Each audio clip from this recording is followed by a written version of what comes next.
What's going on, guys? This is the Air It Out podcast, and we are back live, back again and again and again. We got a lot to talk about today, man. We got some crazy news in the NFL going on this week. We got deals, we got trades, we got stupid lists, which we'll talk about a little bit later. I'm a little upset about it. But hey, guys, I'm your humble host, Jerome Jones. We got Avery Collins in the building. What's going on, Avery? What's going on, everybody? Matt Ryan for president. You already know what the vibes is. Julio for vice. We got Darius is back. I don't know how excited I am about that, but he's back. Hey, I yo. appreciate I I'm joking, appreciate man. all the love. I appreciate all the love that was all the jabs and all that stuff too last week when I was gone. But you know the vibes, man. Canva MVP. Shout out to my boy Gilmore for coming in at number 9 on the list, man. We, Big ups to Gilmore. can we get to that topic first? Like you gotta like oh god. And you got Big Trust. Me and him is not in good. We're not here right now. We're just not here right now. But no, we cool, man. What's going on, Big Trust? What's going on, Big Trust? Number one. Number one. Boy. Here we go, man. Number one. Oh boy. That's all I gotta say. Y'all already know the name. Number one. Anyway, I'm gonna mute him. No, but real talk. Let's get right into this, man. We got a lot to talk about. We're gonna talk about that stupid list. We're gonna talk about it. So, guys, don't worry about it. I'm gonna try not to put too much of my opinion in because we'll probably be like a 2-3 hour podcast if I get into it. But let's get right into this. We got the first topic of the day. Jamal Adams got traded to the Seahawks from the Jets for multiple picks. And I forgot his name, Bradley, I believe, the other safety from Bradley McDougal. There we go, from the Seahawks. So I want to know how you guys feel about the trade. Who won? I'm gonna start with Darren. How you feel about this trade, man? So Seahawks trying to make another Legion over there. They know what they're doing. Their offense is starting to hum, especially when they got DK Metcalf, Tyler Lockett is doing well. Rashad Penny was starting to look good. Chris Carson's a good running back. They possibly have options at tight end when it comes to Disley and Hollister. They had an offense, so all they had to do was make that defense what it was. Jamal Adams is a great step towards that. No, I don't think it makes them the favorites. Now, just because it got them don't mean they're going to be automatically vaulted into that stratosphere, but they are looking very, very good for what they have, especially on offense and defense. So I like it. For the Jets, I like it as well, but they didn't win this trade. They're losing out on a great safety, period. We already see how high he was ranked. He was one of the top safeties in the league, and his play shows it. He's definitely a difference maker, and they're losing a lot getting him going, as well as now you got to think about how the fan base is going to feel. They're trading one of their best players away. Yes, you're trying to give them hope with the 2 first rounders, but y'all got to hit on them, and they have to resign now because you lost this guy that meant so much to the team over the last few years. So For a team that needed a lot with the Jets, man, they needed a lot of pieces on that team. They're gonna get a lot of pieces now. And I like their GM, Joe Douglas. I think he had a really good draft this year. Darius, how you feel about this trade? Who won the trade? What's your opinion, man? I'm just happy Jamal Adams is out of the AFC East, so we don't have to face him twice a It's year. not gonna matter. That's just me. That's the Patriots in me. Nah, but all jokes aside, I think the Jets win this trade, and I'm gonna tell you why. You got to look at it, right? The Jets are a market that they're not gonna bring in any big time free agent just because of the organization. They're a rebuilding organization, and they're gonna be like that for some time. So you got to think, what's the best way that we can rebuild this team, and it's through the draft. So they're automatically probably going to get a top 10, top maybe 5 or top 10 to top 5 draft pick. But now you're getting 2 first round picks for the next 2 years. So you're automatically going to get, like I said, a top 10 to top 5 pick. And then you're going to get, maybe a mid 20s, high 20s draft pick for the next 2 years. So that's a great move for them. And obviously, you got rid of a player who obviously didn't want to be there. I think even if they tried to give him a contract extension, I still think he probably would have had the mindset that, hey, I want to get out of here, and it's deeper than just the money. It's the culture, it's the coach, it's the owner, and different things like that. But the Seahawks got a great, obviously, safety who can, he can cover, he can drop down the box, he can tackle. So I definitely do think, I just personally think the Jets won it. And then the Seahawks, like Darren said, they're building that Legion of Boom type of defense again. And I think realistically, that's what they really was missing, a safety. I think that secondary just needed that one piece for them to really kind of. Now I feel like with this, they're back in that conversation to be all right. They can be possibly a favorite, especially what they're doing on offense with Russ and DK coming into year 2 and different things like that. But I definitely think the Jets won this trade. Okay. All right. Awesome. Seahawks are trying to make that Legion of Boom 2.0. They're trying to build the secondary. They got Quandre Diggs last year in the trade as well, so they got that secondary a little bit more stable. What do you think about that, Avery? I mean, I think that well, first to answer the question, I think that the Jets won the trade. As far as your second question, this whole Legion of Boom thing, they're not even close to what the Legion of Boom was. Because as good as Jamal Adams is as a player, he's not on the same level as Cam was. Bam Bam was something out of this world. Cam Chancellor was one of my favorite safeties all time. I mean, what he did for that organization and allowed them to do, like just the fact that because he was essentially an extra linebacker who could cover as well, and because of his size and length, as well as his ability to tackle, I mean, you allowed Earl Thomas to stay over the top. And then who do they have that they're equating to Richard Sherman? Griffin? Nah, he's not even considered top 10 in the league by any stretch, in my opinion. I don't hear people talking about him being a top 10 corner in the league. Richard Sherman is arguably top 10 all time. So we're not. It's oranges to apples there. And then they definitely don't have an Earl Thomas, right? So just because they've gotten Jamal Adams, who's a force to be reckoned with on the back end, who can come down and play inside the box and light it up and hit you, I just don't think that bodes well for people saying, oh, they're rebuilding the Legion of Boom, or they have rebuilt the Legion of Boom. Now, they need more pieces. Now, you go out and get yourself a ball hawking free safety at Earl Thomas type safety. You go out and get yourself a shutdown corner.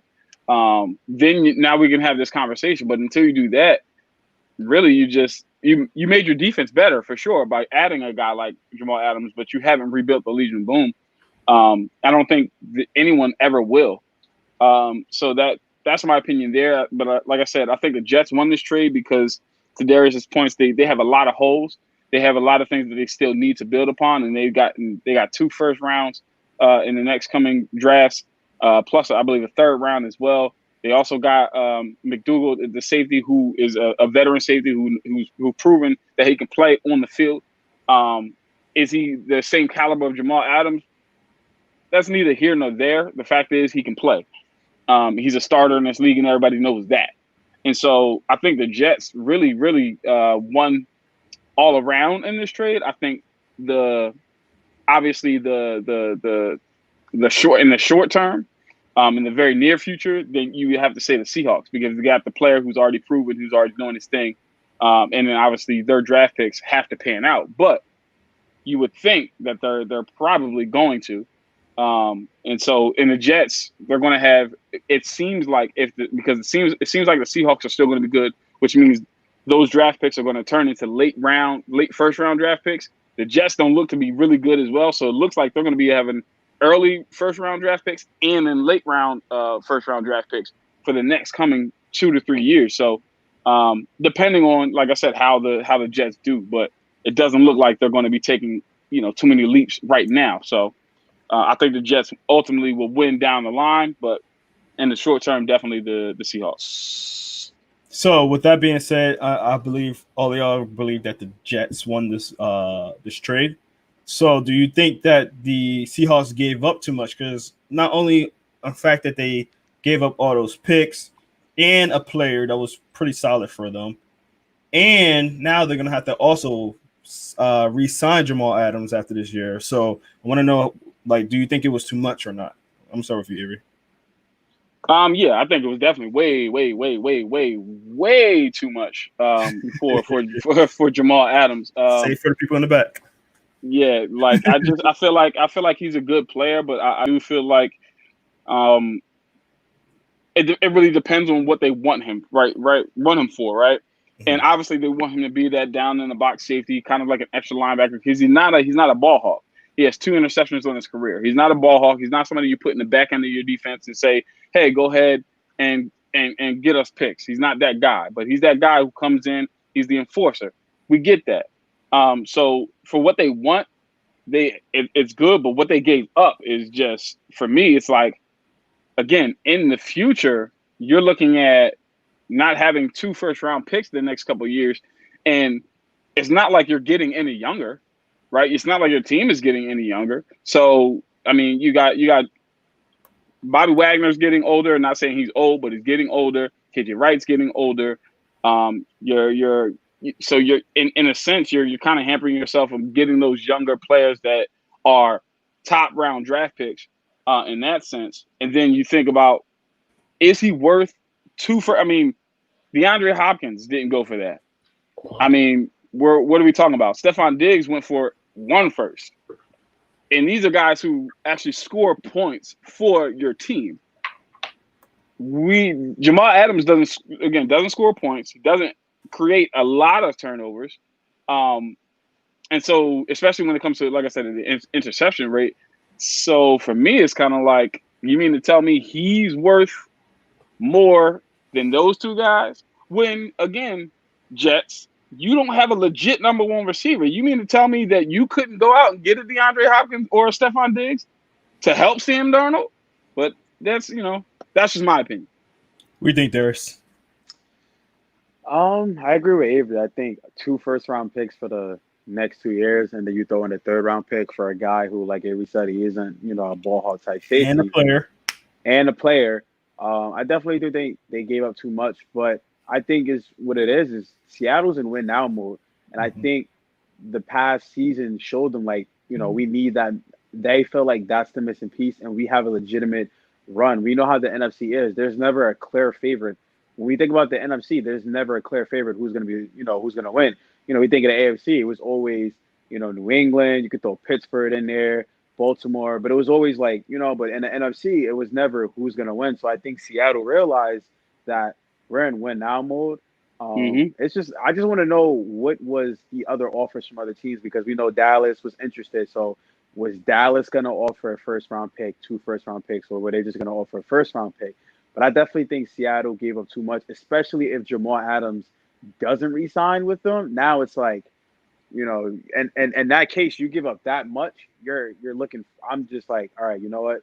We got to resign him. If you don't resign him, then honestly, that's really just a waste of draft picks that you could have used, at least one of them, for a safety in the next draft or something like that. But Dallas don't have too much. Dallas don't got enough 1st-round picks. You got to remember, they gave up a 1st round to give Amari Cooper, so their 1st round, yeah, you're right, are in the future, more so in the future, and so they don't have that this next year. No, they got a 1st-round pick. They got a 1st-round next year. Yeah, all that was already done with the Amari Cooper trade already. Yeah, they got one next year. True. I think that was this year's draft. That was this year's draft. Yeah, true. No, even this year they have a 1st-round pick. I was gonna say they must have traded. Nah. Or done something, because they gave up a 1st round. What I'm saying is they gave up a 1st round for Amari, so I'm thinking that it was this previous year. Yeah, it was only one 1st-round pick that they traded for that. What do you think? Seattle gave up 2 of them. Yeah. So I tell you something. So they definitely gave it way too much. I can understand you giving up maybe a player, 3rd-round pick, a player, possibly even a 1st, one of them. But 2 1st rounds, a 3rd, and a player? Nah. You can't do that. Jamal Adams is good, don't get me wrong. but that's just not good business right there. And in response to Avery from a little earlier, you cannot mention anything with the Texans and trading as though it's normal. Bill O'Brien does a whole different system of trading.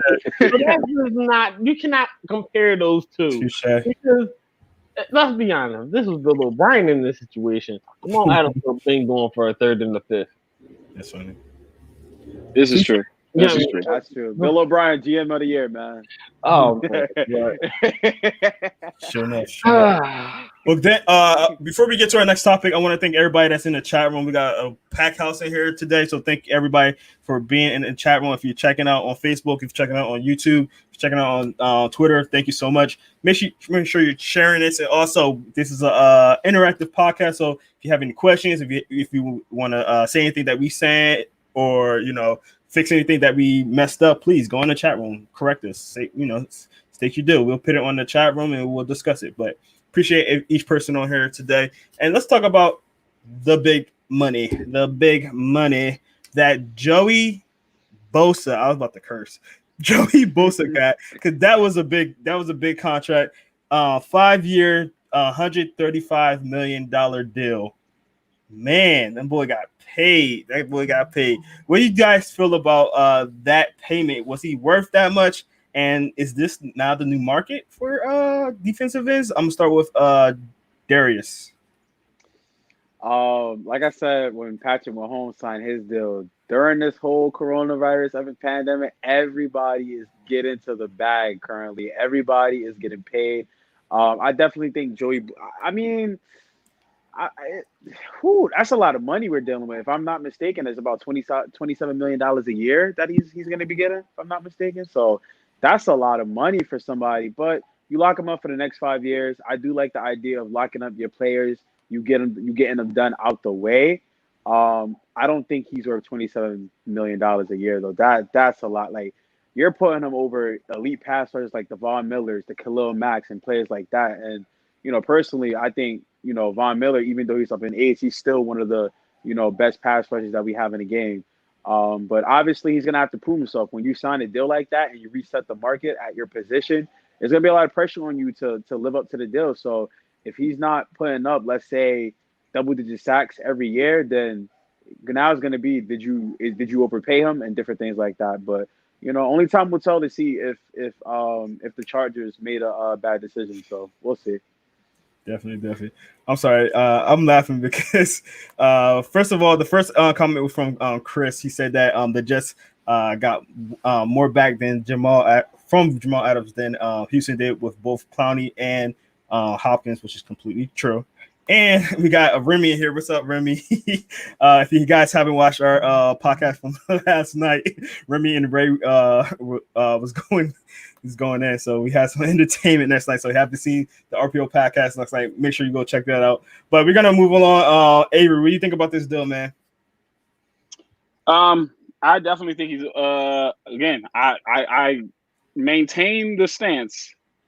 Athletes in general are overpaid. So I always preface it that everybody is overpaid. I mean, again, you're literally getting paid for our entertainment. I mean, it's just sport. There's doctors and military people and teachers and officers who need to be getting paid this type of money because they're actually, putting forth a service to the people as opposed to entertainment. So with that being said, I think everybody's overpaid. I think Joey Bosa is overpaid, without question.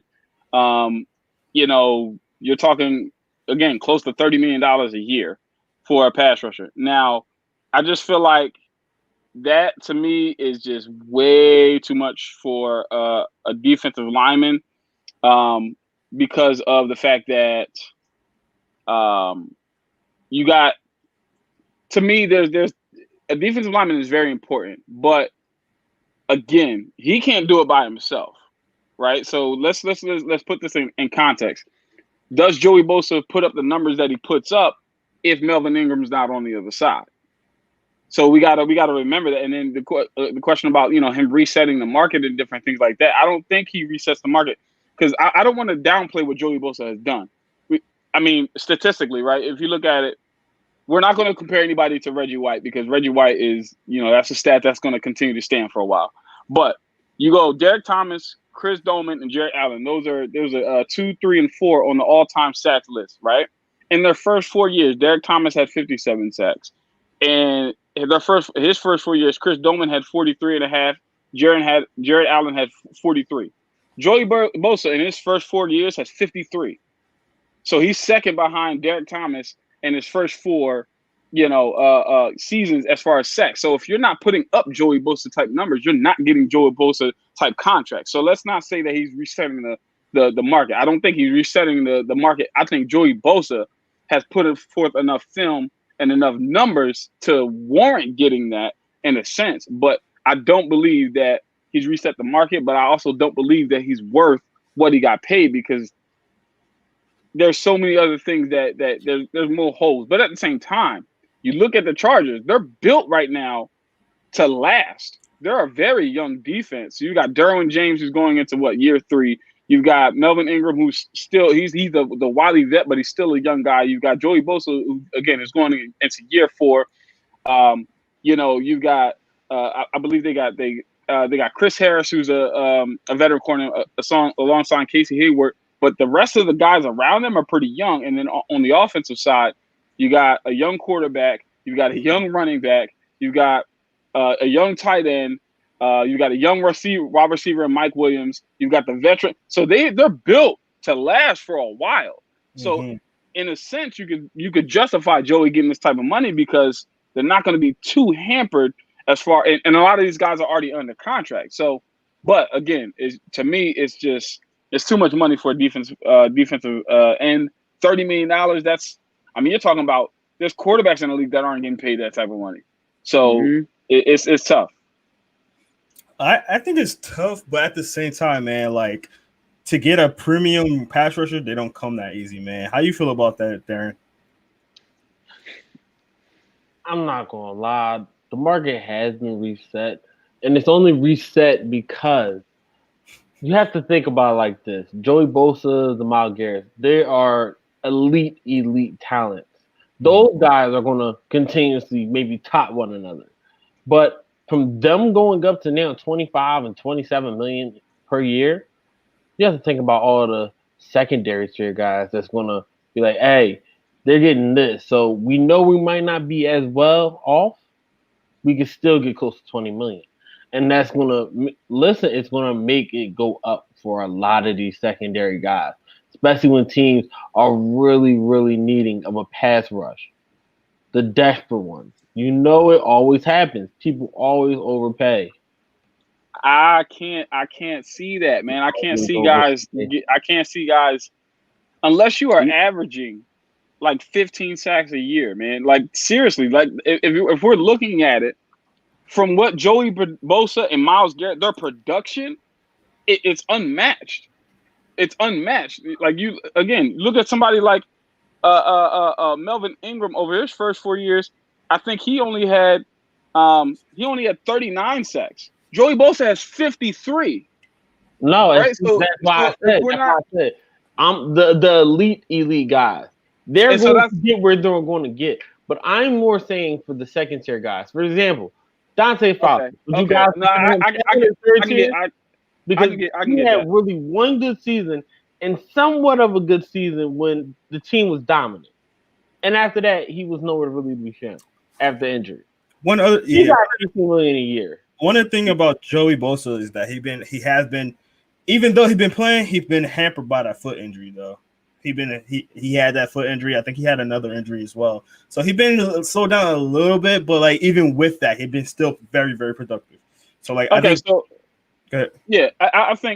I can agree with that. If you're talking about he reset the market for top guys, elite pass rushers, then okay, I can get that. That's what I was referring to. Because like I said, I can agree with that because you look at, again, outside of Reggie White, who in his first 4 years, he had 70 sacks, right? Nobody's comparing to that, right? But with outside of that, I mean, he's third at all time in his first 4 years in sack numbers. So I can get that. But again, you have to be putting up those type numbers to be considered elite. Now, with that being said, we do it's a different age of football right now. We're in a pass heavy age, spread it out type football. So your sack numbers really can go up. And what this is why I say I caution paying somebody that type of money. We see football trend, right? It trends every decade, every whatever, right? Yeah. So one decade is run first, another decade is all about defense, another decade is all about offense. And so we see if it goes back to defense, right, where they're or excuse me, offense, where they're running the football and different things. Now those pass rushers, if you really aren't that good, but you were only that good because we played in a spread style era, that's going to show itself really strong, right? You got to remember jokers like Terrell Suggs and Dwight Freeney and, these guys were putting up these sack numbers in run heavy eras, right? Mm-hmm. When you had running backs who were consistently going over 100 yards a game and consistently getting 1,000 yards a year, right? And so it's just a little bit different era. So that's why I caution. Okay.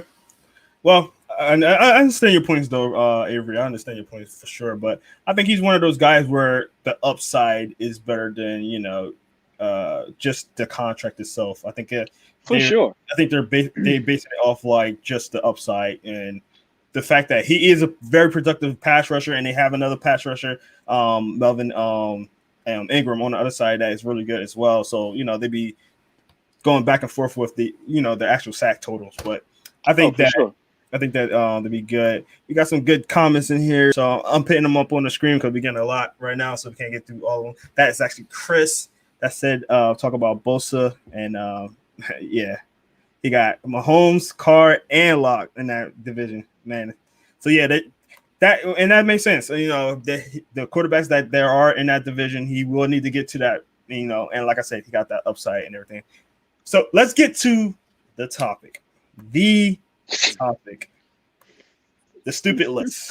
Stupid. Relax for this one, people. And you know what? Like, I know you guys are like, all right, everybody in here knows I'm an Eagles fan, so there's a reason why I'm mad. But also, there's other positions and things in this list that I'm like, no, and there's plenty of them. It's not even a little bit. I was watching ESPN earlier, and it was talking about how the list was actually put out in like November or October or something like that, which is like way too early. So then put in playoffs is not really put in consideration also. So at that time, I get it. Lamar Jackson's the MVP of that at that particular time of the season. But it's just like, dude, it's so many like bad positioning and stuff like that. And I get that like the players only have 20 players that they can put on their personal list. But man, like if you only got a list of 20 and some of the names that you put on that 20, woo, I'm like, okay, there are definitely some fans in there. So yeah. Joe said the Falcons guy. Joe, so guys, Joe is a Falcons fan, just like Avery. He's on our fantasy. Thank you, Joe. So what's up, Joe? Shout out to you. You get a little shout out on here. He is on our Fantasy Aces podcast, which just came out on Tuesday. So every Tuesday night on 7:00. Make sure you check that out.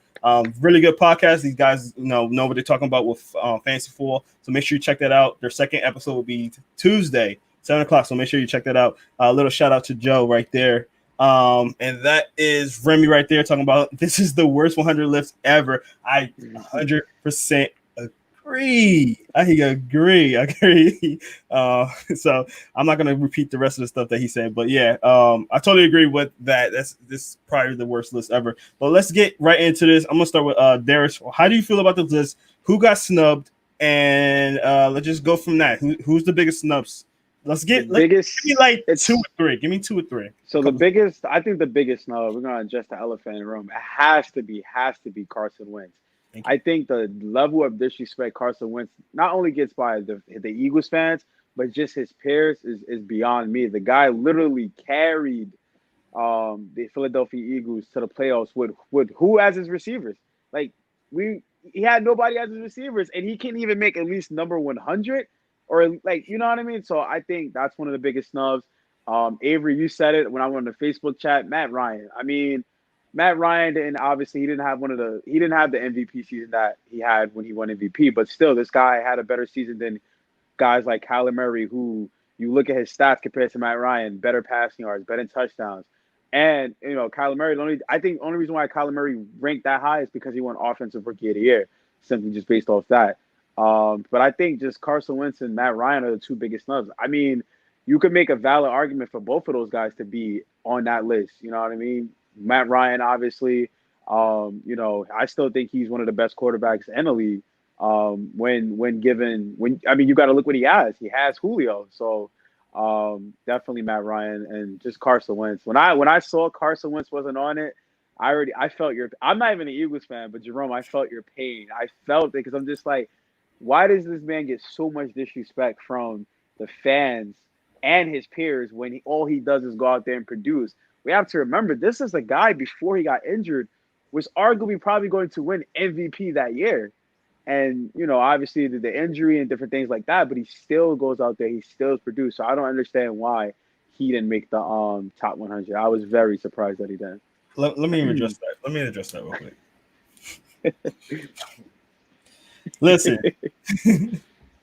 All right. My thing is, I don't care if he's on that list. I really don't care if he's on that list. If he is or isn't. But the guys you have in front of him and where you have them at, that's my problem. Literally, that's my problem. Because it's like, I get it, like quarterbacks get a little bit too hyped up, especially in these kind of lists, because there are better players than some of these quarterbacks, but they get hyped up a little bit more. Josh Allen, come on. Jimmy G, come on. And I'm all right. I'm okay if Dak gets on the list and Carson Wentz was on it too, but Dak on it, but no Carson Wentz at all. Like, even if, like, I'm, as you all probably know, I'm not a Cowboys fan. I'm not a Dak fan. But I give people their respect, right? So, okay, Dak's on there. He had a pretty decent year. Pretty good year, actually. He had an MVP type season, Dak. But listen, my man had he did? Yeah. And in the beginning, he did. When he was in the beginning, but towards the end and the middle, that's when he kind of – that's when it went a little bit downhill. Head scratcher? Who said that? And Tannehill he came out the end. Yeah, that's what I'm talking about. That's just Tannehill was getting carried by that running back. Exactly. Come on. He had like games where he was doing like 12 passes a game. I'm like, what? Are you serious? I'm gonna lay off of it because I could talk a little bit more on it. I'm gonna let Avery get on. I'm gonna let Avery get on that a little bit. Go ahead. Okay. So, as it's been stated already, I'm a Falcons fan, so I know that there is some bias with the statement. Yeah. But Matt Ryan being left off this list is complete absurdity. I'm sorry. Ludicrous. It's completely absurd.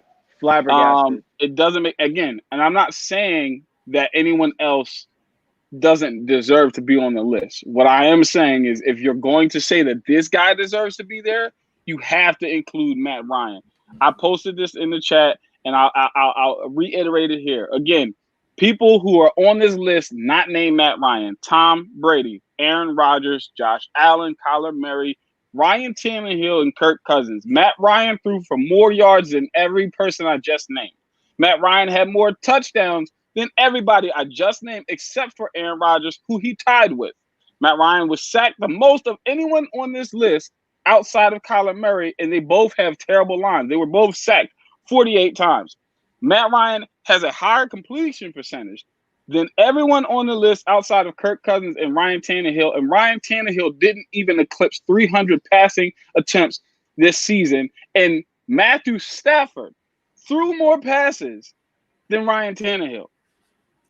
Do we understand that Matthew Stafford was hurt the majority of the season? So, again, that's a good comment. I'm sorry for cutting you off here, but that's a good comment by Chris. Yes, that's a great comment by Chris. Chandler Jones got snubbed, and so Chandler Jones got snubbed. I believe DK Metcalf got snubbed. I believe that DK made it. Oh, okay. I believe that. He made it. Julian Edelman got snubbed. I believe that Carson Wentz got snubbed. I believe I also believe, and this is my opinion, no offense to you, Darren, but I don't believe Lamar Jackson was the best. I believe he got the number one spot because he got the MVP. But to me, the best player in the NFL last year, without question, was Christian McCaffrey. I don't care what nobody says. He did it by himself. There was nobody else on his team who was nice like that. Cam was hurt all year. He played with a rookie scrub quarterback. His receivers are suspect. The defense is all right. Like, I'm sorry, but Christian McCaffrey, what he did going 100 catches, over 100 yards, over 1,000 yards, Christian McCaffrey was the best player by far in the NFL. Lamar Jackson had an amazing offensive line. He had a two-headed beast in running at running back and Mark Ingram and Gus Edwards and whoever else they had in that backfield. He had amazing weapons on the outside. He had a phenomenal defense. I am sorry, but Christian McCaffrey was not. Christian McCaffrey was the best player in the NFL last year. So my issue is not only the snubs, but it is the positioning, right? So you can't tell me that players sat down and was like, Ryan Tannehill or Matt Ryan. Yeah, I'm definitely taking Ryan Tannehill. Yeah, that's the guy I want. What? No, that's how I feel like. That's how that conversation. And they only got 20. They only got 20 players. Ryan Tannehill to pick. or Matt They Ryan. got 20. Right, and again. Hold up. They got 20 players to pick. And you say, 20 players to pick. Tannehill, let's go. Like, and I'm like, no and again, to the Titans fan because I know Louis. Listen, and here's my thing. I'm a huge Ryan Tannehill fan. I've always been a Ryan Tannehill fan. I think he gets disrespected. I think when he's healthy, he's actually very, very, very good quarterback, and I think he has the potential to be. I'm not saying he is. For those who have selective hearing, I think he has the potential. I think he has the potential to be an elite quarterback in this league. Now, with that being said, what he did last year and how he turned that organization around, I'm not discrediting it. I'm not. But again, by the numbers and by the film and by just what they had, right? That offensive line in Tennessee was phenomenal. That running back in Tennessee was phenomenal. Coleman emerging was phenomenal. All of those different things. Don't sleep on their defense. And their defense, without question, was phenomenal. Mm-hmm. Matt Ryan didn't have those things. Everybody, Matt Ryan had a Julio. But if you don't have a line, if you're getting sacked 48 times a season, having Julio means nothing. If your defense is giving up 30 points a game, having Julio means nothing. So to me, again, for him to put those numbers up, and then people want to give, it's the record. Kyler Murray went 5-10 and made the list. Dak Prescott went 8-8, and to Darius's point, had a very strong opening to the season, fell off to a guy and lost the division to a guy who had grocery boys playing at receiver. Mm-hmm. And he made the list over Matt Ryan. Again, not saying he doesn't deserve to be on the list, but over Matt, it just doesn't make sense to me. That's all I'm saying. The list is just it's flawed. That's all I'm saying. But whatever. That was Louis. Not flawed to Darren. We're the new dynasty as a Tennessee Titans fan, so that's pretty funny. Anyway, all right. I want to stir up the pot a little bit because I know Darren's about to come up now, so I want to piss him off a little bit because Lamar Jackson should not be number one. I mean, shouldn't be. After 1 year. I mean, don't get me wrong. Lamar Jackson's phenomenal. He should definitely be top 3. But for him to be over Patrick Mahomes, Christian McCaffrey, which Patrick Mahomes went in 4th, I'm like, hold on, wait, what? Like, I know Patrick Mahomes got injured, but he came back and took his team out there. Like, he's playing injured like for a good portion of the season too. I think Lamar should be number 2. I think he was better than Patrick last year. I'm going to be honest. That was my opinion. I believe he was better than Patrick Mahomes, but nobody was better than Christian. Nobody was better than Christian McCaffrey. That's a fair argument. Go ahead, Darren. Get it out. I'm about to take my headphones on, so I don't have to hear this. Yeah, I'm gonna turn my headphones down, so I'll go ahead. Before we start, number you were saying 1. In our listen, I know what you about to say. Number before we started, before we got on the podcast, we were discussing how Darren is a Ravens fan, so he's a Ravens fan. So everybody should know this. He's a Ravens fan. He's the most annoying Ravens fan ever. Listen, I even got my shorts on right now. Do you think? I got my shorts on right now. So listen. Lamar Jackson number 1. Period. The whole list, you know what I mean? There's a lot of people that got snubbed. I feel like there's people that should have been higher. The Chandler Jones reference, great reference. I feel as though he could be top 10. And he should have been top 10 for like somewhere in the last 4 years at least. The man is a monster.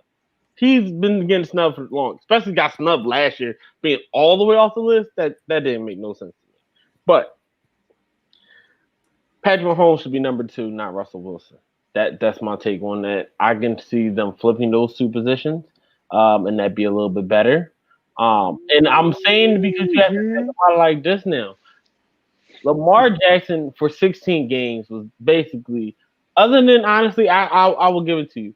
Other than maybe Christian McCaffrey, he was the best player on the field. Christian McCaffrey had a season like no other running back, really. And it's just ridiculous. But Lamar Jackson, to be able to do what he did in his second year, in a first year in the system for him, he did a phenomenal job.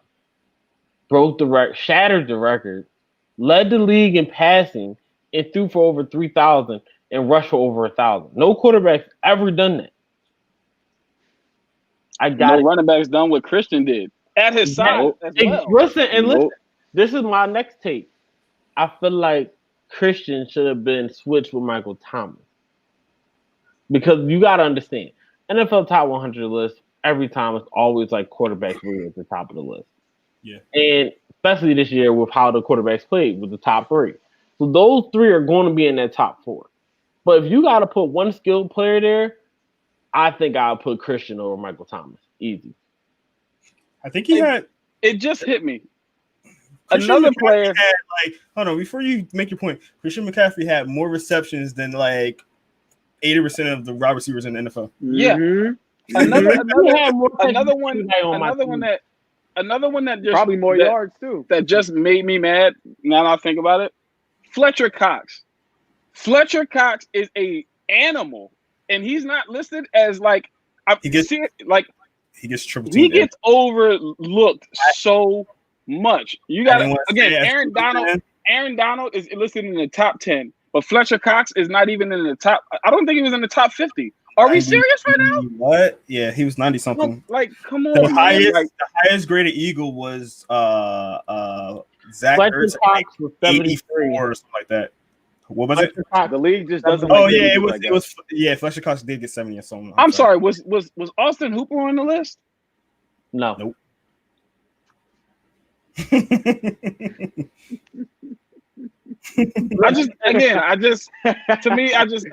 Certain things just don't make sense to me because again, they're basing it year by year, right? So it's just like, okay, this year.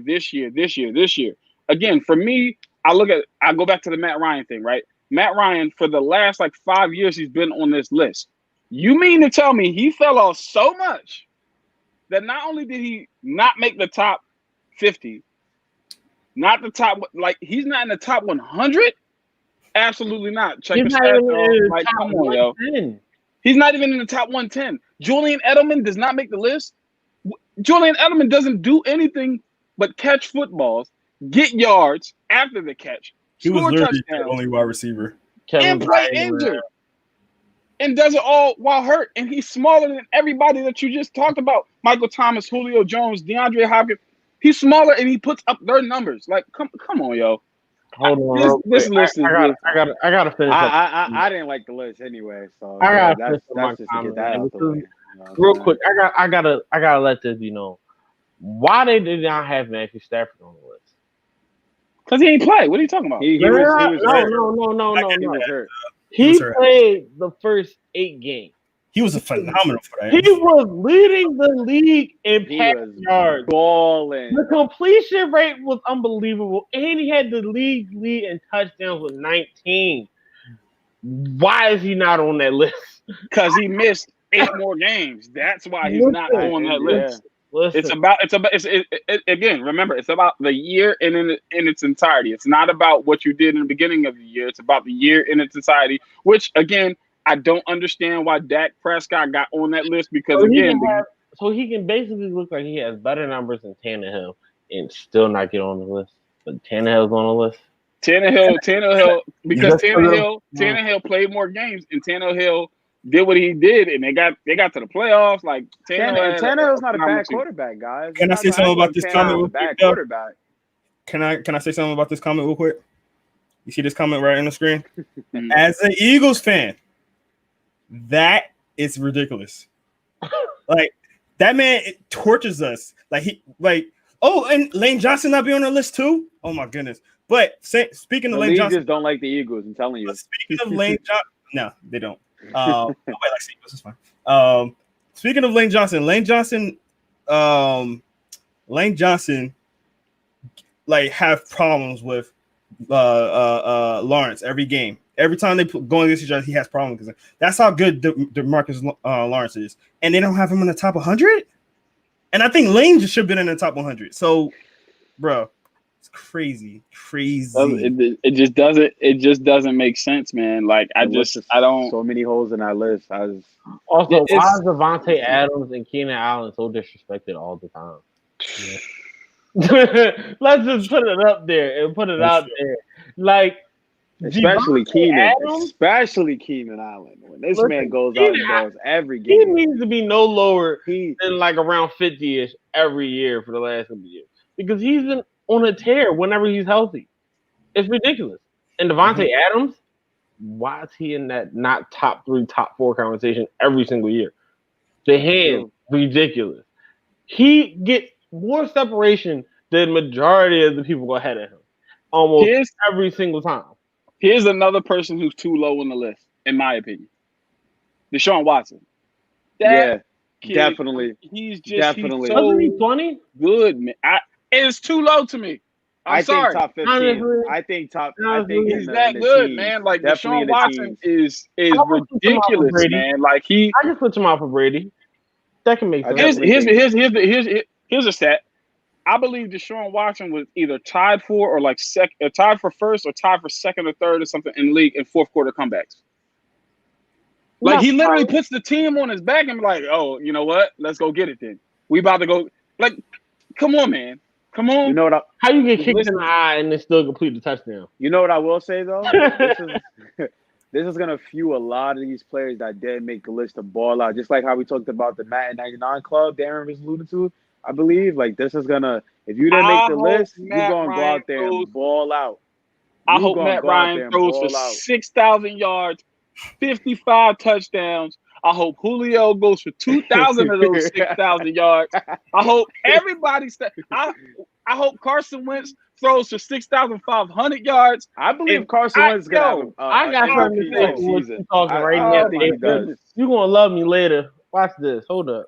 And you saw Patrick Mahomes tweeted. He said noted, so you know what that means. He's about to go in this season. I got something for that too. He's about to go in. Stop it. I mean, Patrick got a ring, so honestly, and that's one thing I was gonna say about that. I was gonna say Patrick Mahomes is up there because he a couple of times in some of those games he put that team on his back. Like I know he got a lot of weapons and things like that, but like there've been time after time after time they down 13 points, 20 points, whatever, and he brings the team completely back and wins. Like not only just in the playoffs, he was doing it in the regular season as well after coming back from an injury. So to me, that's why I'm like Patrick Mahomes, either number 1 or number 2, even number 3.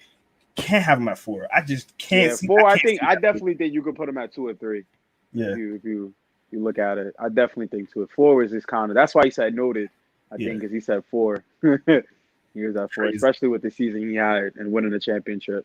Definitely. All right, guys, that's gonna do it for us today. Thank you guys so much. We have full house in the chat room today. We appreciate everybody in there, man. We had some good comments. I know this is a dicey topic, so if you guys are didn't see this live, make sure you share this and put your comments in there too. We'll come back. We'll comment on it as well. So. Man, this list has just got me all crazy right now. So please make sure you check us out on all social medias at Inside the Hatchet for Twitter. Also, make sure you follow us on every podcast that every platform for podcasts that you guys like to listen to your podcasts on, Spotify, Apple Podcasts, or Google Podcasts. It really supports us. you listen to all our player interviews, our podcasts on there. All you have to do is just literally just listen because that support us. You don't have to pay for nothing. You have to subscribe to nothing. Literally just go in there and support that. So please make sure you do that. Also check out our website, insidethehashes.com, where you find all our content. We got gaming, blogs. We got fantasy football coming up. We got our podcast coming up. Also make sure you follow all our other podcasts. We got the Fantasy Aces podcast, which is for fantasy football. We got RPO podcast, which is college football. And we got obviously this one. It Heard Out podcast, your favorite one.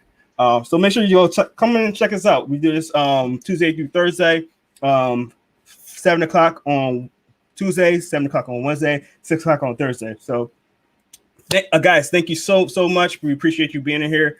We see you guys next week. Peace.